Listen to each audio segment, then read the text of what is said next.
제이제 선생님. 네, 안녕하세요. 아이고, 반갑습니다. 오늘 오랜만에 출근하셨는데, 좀 어떠셨어요? 컨디션은 괜찮으셨어요? 제가 좀 감기가 들어가지고요. 아이고, 예, 그러셨군요. 그래서 괜찮습니다. 예, 약 네, 먹고. 네. 훌쩍훌쩍 하시네요. 아, 참. 우리, 제가 딱 한 번 뵀는데, 그때도 제가 네. 이제, 뭐 이렇게, 뭐 나쁜 뜻은 말씀드린 건 아니에요. 아시겠지만은, 인상이 참 선하시고, 제제님. 그리고, 캐릭터가 너무 귀여우시다. 이런 말씀을 드렸는데, 본인도 헐. 그렇게 느끼세요? 제제 선생님? 아니, 정말이 그래요. 아주, 선하게 뵙고요. 너무 이렇게 사람이 이렇게 우리 좋은 사람, 푸근한 사람, 그렇게 이제 저는 봤어요. 너무너무 푸근했습니다. 제 말씀이고요. 네. 예, 자, 오늘, 어쨌든 오늘 음, 하루 종일 우리나라 네, 또 해외 언론, 전체적으로 세기의 재판이라고 하는, 음, 우리 이재용 삼성부회장에 대한 그 검사들의 어떤 구형량이, 네, 일단 검사는 공소 제기한 자기네들이 그 공소 제기했던 내용을 다 인정을 하는 조건, 전제로, 네, 뇌물죄 내지는 삼자 뇌물죄, 공여죄 음, 관련한 모든 것들을 혐의를 인정하는 차원에서 재판부에 음, 구형 12년 형량을 요청을 했단 말이죠. 네, 그러면서 저는 이제 뭐 예상했던 일이지만, 음, 어쨌든 그 내용에 따라서 이제 제가 음, 좀 관심 있게 봤던 건 뭐였냐면, 음, 그 구형을 주기 전에 왜 음, 구형 12년을 줘야 되는가에 대한 검사들의 어떤 그 이론이 있어요. 네, 그런데 이제 그 박영수 특검이 했던 얘기가 이번 사건을 전형적인 정경유착에 따른 부패 범죄로 음, 국민 주권의 원칙과 경제 민주화라는 헌법적 가치를 크게 훼손했다고 주장한다라고 얘기했거든요. 네, 어서 들어본 것 같지 않으세요? 네, 그렇습니다. 네, 어서 좀 들어봤죠. 지난 네, 3월 달에. 네, 헌법적 가치에 대한 부분이거든요. 그러면 지금 박영수 특검 쪽에서 저희는 실명을 정확히 거론하는 건, 음, 제가, no doubt about it. 제가 사실적 근거를 가지고 음, 말씀을 드리는 거기 때문에, 네, 제가 말씀을 드립니다. 음, 박영수 특검 측에서 얘기했던 정경유착이라고 하는 건 뭐냐면, 정치계, 즉 권력과 경제계가 서로 자신의 이익을 얻으려고 네, 서로 깊은 관계를 가져서 하나가 돼서 각자의 이익을 취하는 것을 우리가 정경유착이라고 합니다. 네, 그렇다면 우리나라의 초대 대통령이셨던 국부 이승만 대통령서부터 이제 전임이었던 우리 박근혜 대통령에 이르기까지 어느 정권에서든지 이 정경유착이라는 것은 우리나라가 있어 왔고, 네, 비단 이건 우리나라뿐만이 아니라 미국의 부시 대통령도 정경유착에 대한 내용이 있었고요. 음, 그래서 이제 이런 것들은 특히 우리나라가 이 산업화 시대를 겪으면서 우리나라의 어떤 그 헌법이 완성되지 않고 미완성된 상황에서 우리가 이제 나라가 건국이 되면서 또 건국이 되자마자 또 6.25 사변이라는 그 엄청난 전쟁이 있었고, 음, 그런 세계 149개 중에서 139위 정도의 빈공국이었던 우리나라였기 때문에 네, 산업화 극대화를 산업화를 통해서 국민들의 어떤 그 먹거리를 만들기는 모든 과정에서 기업과 정부 간의 어떤 그 관계는 그렇게 유지되지 않을 수가 없어요. 네, 개발도상국에서는 당연히 정부에서는 기업들이 일을 할 수 있게끔 어떤 제도적인 거나 이런 편리를 봐줘야 됐을 것이고, 음, 또 그렇지 않은 쪽에서는 또 뭐 우리는 손해봤다 이런 일을 할 텐데, 사실 정경유착이라고 하는 것은 시장경제 활성화를 저해하는 사항입니다. 음, 특정 기업을 비정상적으로 팽창시키는 일이기 때문에 경제의 균형 발전을 막을 수 있는 아주 잘못된 것이지요. 네, 그렇다면 지난 그 김대중 노무현 정권 당시 음, 그 많은 비리, 그 많은 정경유착,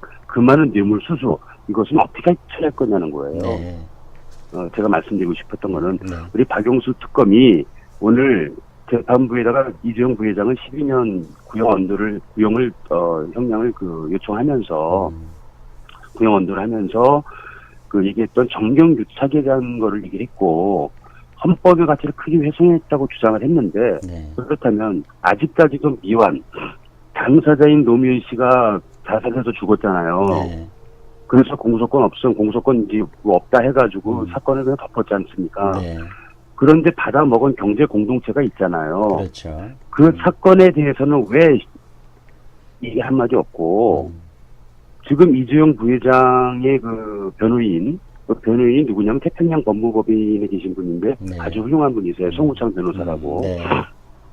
이 송우창 변호사께서 오늘 이제 검사청의 최종 진술이 있었고 변호인 측에 최후 변론이 있지 않겠습니까? 네. 최후 변론에서 특검은 공소 사실이 차고 넘친다고 공언했지만 정작 공소장에는 범죄에 관한 사실이 없다. 그러니까 언론 플레이 한 거예요. 네. 언론 플레이. 여론 조장한 거죠.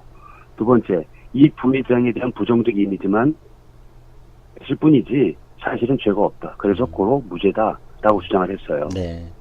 그리고 세 번째로는 특검의 정황을 모조리 다 모아도 공소 사실을 입증할 수 없다. 네. 다시 말하면 제가 늘 말씀드리지만 형법 제307조 증거재판주의입니다. 네. 지금 이재용 부회장에게 검사가 12년의 구형을 재판부에 요청을 하려면 이재용 부회장의 12년을 받을 만한 구형을 받을 그 형량을 받을 만한 증거를 입증을 해줘야 돼요. 네. 그런데 입증한 게 하나도 없어요.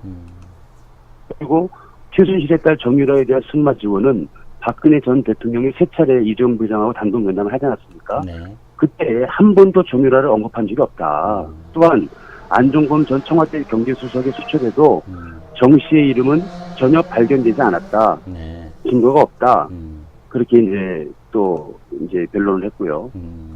뇌물 공유가 아니라 최순실 씨의 강요 내지는 공간에 대한 지원이었다.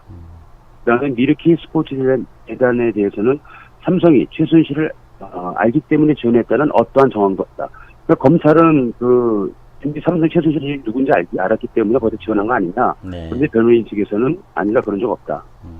그다음에 3자 뇌물 수수의 핵심적인 사항은 이재용 부회장, 그러니까 누구한테 부탁을 했다는 거거든요. 네.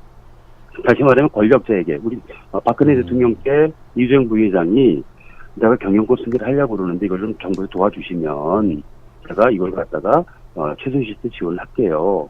라고 이렇게 어떤 시나리오를 만든 건데. 네. 근데 오늘 송우창 변호사께서는 3자 뇌물 수수의 핵심적인 사항은 이재용 부회장이 경영권 승계를 부탁했다는 것인데 네. 부정한 청탁의 존재 여부에 대해서 전혀 사실이 아니다. 청탁 자체가 존재하지 않는다. 네. 또한 경영권 승계를 시도한 적이 없어요. 삼성에서는. 네. 삼성에서 억지로 삼성물산과 제일모직의 합병 관계에 있어서 또는 관련한 여러 가지 합병 문제나 경영권 승계에 있어서 어떻게 하든 네. 경영권 승계를 시도한 자체가 없다. 이미 경영권 승계는 이런 국민연금 이런 관련한 어떤 투표 표결을 거치기 이전에 이미 다 정리가 되어 있는 상태다. 네. 그건 다 나와 있어요. 백데이터가 네. 다 있어요. 네. 그래서 경영권 승계 때문에 이런 일을 세부적으로 해야 할 필요 자체가 없었다. 그러니까 그 다음에 층계 작업이 존재하지도 않았고 그와 같은 엉터리 작업은 존재하지 않는다. 그 다음에 국정농단 사건은 대한민국 역사에서 불행한 사건이지만 네. 진실이 규명돼야 한다. 지금 이재용 부회장은 법과 원칙에서 벗어나 책임을 묻는다면 잘못을 바로잡는다면서 또 다른 잘못을 이야기하는 것이다. 그래서 이제 제가 이제 이런 송우창 변호사의 어떤 변론의 내용을 보고 제 개인적인 생각으로는 네. 이런 사건을 종합적으로 본다면 우리 삼성의 이재용 부회장도 우리 박근혜 대통령도 모두 무죄라고 저는 생각을 합니다. 네. 그래서 이 사법부가 정의를 세워야 했는데 정의를 세우지 못하고 여론에 굴복하는 것 같고 네. 또 여론의 눈치를 보는 것 같고 헌법재판소도 그랬었고요. 네. 한지에서도. 그래서 이 나라가 법이 지배하는 게 아니라 권력자에게 또는 정치력에 어떤 법이 지배당하고 있다라고 이제 생각이 들고 네. 그다음에 이러한 어떤 권력의 어떤 힘을 가지고 있는 국회나 언론이나 이런 기관들이 엄청난 모순덩어리, 비이성적인 어떤 광기를 부리고, 네. 선동하고 난동 부리고 하는 이런 형태가 이 나라의 현실이고, 네. 현 주소라고 저는 보여지는 거죠. 네. 그래서 이제, 지금 8월 25일인가요? 2시 반에, 교시 공판을 이제 하게 되는데, 1심 판결을 내리게 되는데, 네. 그 재판관이 김진동 재판관인가로 제가 알고 있습니다. 네. 정확한 건 아직 제가 더블 체크는 하지 않았는데 네. 김진동 재판관이라고 들은 것 같은데 김진동 재판관께 개인적으로 부탁드리고 싶습니다. 국민으로서 제발 양심과 법률에 따른 판결을 하시길 진심으로 기대하고 지금 우리 다 쓰러지고 우리 많은 국민들이 법이라는 것을 불신할 때는 이 자유민주주의 체제가 유지가 되지 않거든요. 네. 자유민주주의 체제가 유지되기 위해서는 헌법과 시장경제 체제가 유지 근간이 돼야 됩니다. 네. 그 두 가지가 둘 중에 하나가 무너진다면 우리가 추구하는 자유민주주의 체제는 무너지는 거거든요. 네. 그래서 우리 김진도 재판관께서 어떤 권력, 어떤 압력, 거기에 무릎 꿇지 마시고 역사와 국민 앞에 떳떳한 정말 좀 언론에 계속 세계 재판이라고 그러는데 네. 이 세계 재판에서 자신을 속이지 않고 양심을 속이지 않고 정말 법관으로서의 어떤 그 양심을 지켜주고 법률과 법리에 따라서 판결을 해주시기를 네. 간절히 부탁드립니다. 네, 아유, 고맙습니다. 좋은 말씀. 자, 역시, 네, JK님이 아주 해박하게 이렇게 또 해석을 잘 저 해주시네요. JK 아닌데요. 아, JJ님. 아, 죄송합니다. 아, 네. JK 누구죠? 예, 헷갈려요. 아, JK 선생님은 어떤 분은 J라고 또 줄여서 부르기도 하더라고요. 그래서 헷갈립니다. 제가 닉을 바꿔야 되겠네요. 어떤 걸로 좋은 거 생각나십니까? 아니, JJ가 제 이름의 이니셜이거든요. 아, 제 예. 이름에. 네. 제 이름의 JJ가 이니셜이어가지고, 네, 네. 제 어떤 그 명함에도 이제 JJ 네. 조사 이렇게 돼 있는데, 어쨌든. 아, 네, 그러시군요. 그래요. 아이고, 더운 날 또, 어떻게 해서 감기가 이렇게 걸리셔가지고, 여기 이야기방에 보니까 막, 장난이겠지만, 약 걸리느라고 제이제님이, 아, 원열에도 안 걸리는 감기 걸리셨다, 막 그러고, 그러시는데. 요즘 날이 워낙 더우니까. 저 컨디션 이게 조정하기 힘드시죠? 지난 토요일 날 네. 너무 땀을 많이 흘렸어요. 네네. 지난 토요일 날 진짜 부평 힘들어요. 가서, 네. 네, 그날 너무 많이 땀을 흘려가지고, 그 다음에 또 에어컨 가 있다가, 네. 이제 냉탕, 온탕 왔다 갔다 하니까, 네. 좀 그렇게. 맞습니다. 딱 온 것 같아요. 저도 아직 목이 덜 풀렸어요. 덜 풀려가지고. 네. 아, 그래서 그래서- 여하튼 지금 많은 분들이 우려를 하고 계세요. 네. 이재용 부회장이 구형 12년을 받았으니까, 음, 구형 12년이니까 이제 언도면 어떻게 되겠나, 네. 라고 하는데, 이재용 부회장이 구형이 12년이라고 하는 현재 검찰이 혐의를 제기한, 뇌물죄 내지 3자 뇌물죄, 공여죄, 네. 그 다음에 특정 경제 가중 처벌법에 의한, 네. 이게 다 특가법에 대한 건 5년 이상이거든요. 네. 그런 측면에서 본다고 그러면 이제 무기징역까지 갈 수도 있는 거예요. 이 형량을 따진다면. 네. 그런데 이형 주려면 한 25년, 30년 때리지, 구형을. 왜 12년을 했겠는가. 그거에 대해 퀘스천도 있고. 그런데 네. 재판부에서 바라볼 때는 이것은 사실관계 확인과 증거재판주의를 원칙으로 한다 그러면 네. 증거를 내지 못하면 사람을 죽여도 저 사람이 살인자라는 건 분명히 어떤 심들이 있는데 물적인 어떤 증거가 없다 그러면 무죄 판결을 내릴 수밖에 없거든요. 네. 본인이 자박을 해도 그런 거예요. 증거가 없으면. 네. 그렇기 때문에 증거주의 원칙에 따르면은 지금 혐의 입증에 대한 증거가 지금 현재 우리 송우선 변호사, 네. 이재용 이주인 부회장이 변호인단에서 최후 변론을 그렇게 했던 것처럼 네. 공소 사실은 있었지만 공소장에는 죄가 하나가 없다. 죄가 없는 거예요. 네. 태평양의 러펌 태평양의 송우선 변호사의 실력이 대단하신 분이거든요. 네. 개인적으로 그분을 피하라는 건 아니고 여태까지 어떤 레퍼런스를 본다면 네. 그런 법률과 법리에 대한 정확한 세박한 지식을 가지고 그걸 조사 안 했겠습니까? 네. 다 준비하고 거기에 최후 결론도 준비했을 텐데 네.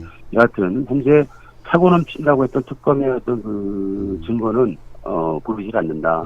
그리고 핵심 증거라고 했던 안종범 전 청와대 수석의 수첩 거기에도 정의당에 대한 언급은 전혀 없었다. 네. 그래서 다시 말해서 박근혜 대통령님과 이재용 부회장의 어떤 연결고리 연관시켜서 네. 혐의를 묶으려고 하는 엮으려고 하는 검찰들의 행위는 이건 분명히 잘못된 것이다. 네. 그래서 재판부에서 정확하게 양심에 따른 선고를 한다 그러면 이재용 부회장은 혐의 없음 네. 이라고 저는 무죄 판결이 되지 않을까. 네. 그렇게 되면 이제 검찰에 바로 이제 부대 공소에 띄워서 이제 항소하겠죠. 네. 그럼에도 불구하고 여하튼 25일 재판. 그래서 이것을 이길 수 있는 방법은 법이 지금 권력 밑에 있기 때문에 우리 국민들이 한 거 하는 것밖에 없습니다. 네. 그래서 국민들이 더 우리 애국당으로 더 많이 모이고 네. 그래서 국민을 이기는 정부는 없어요. 네. 이길 수도 없고 네.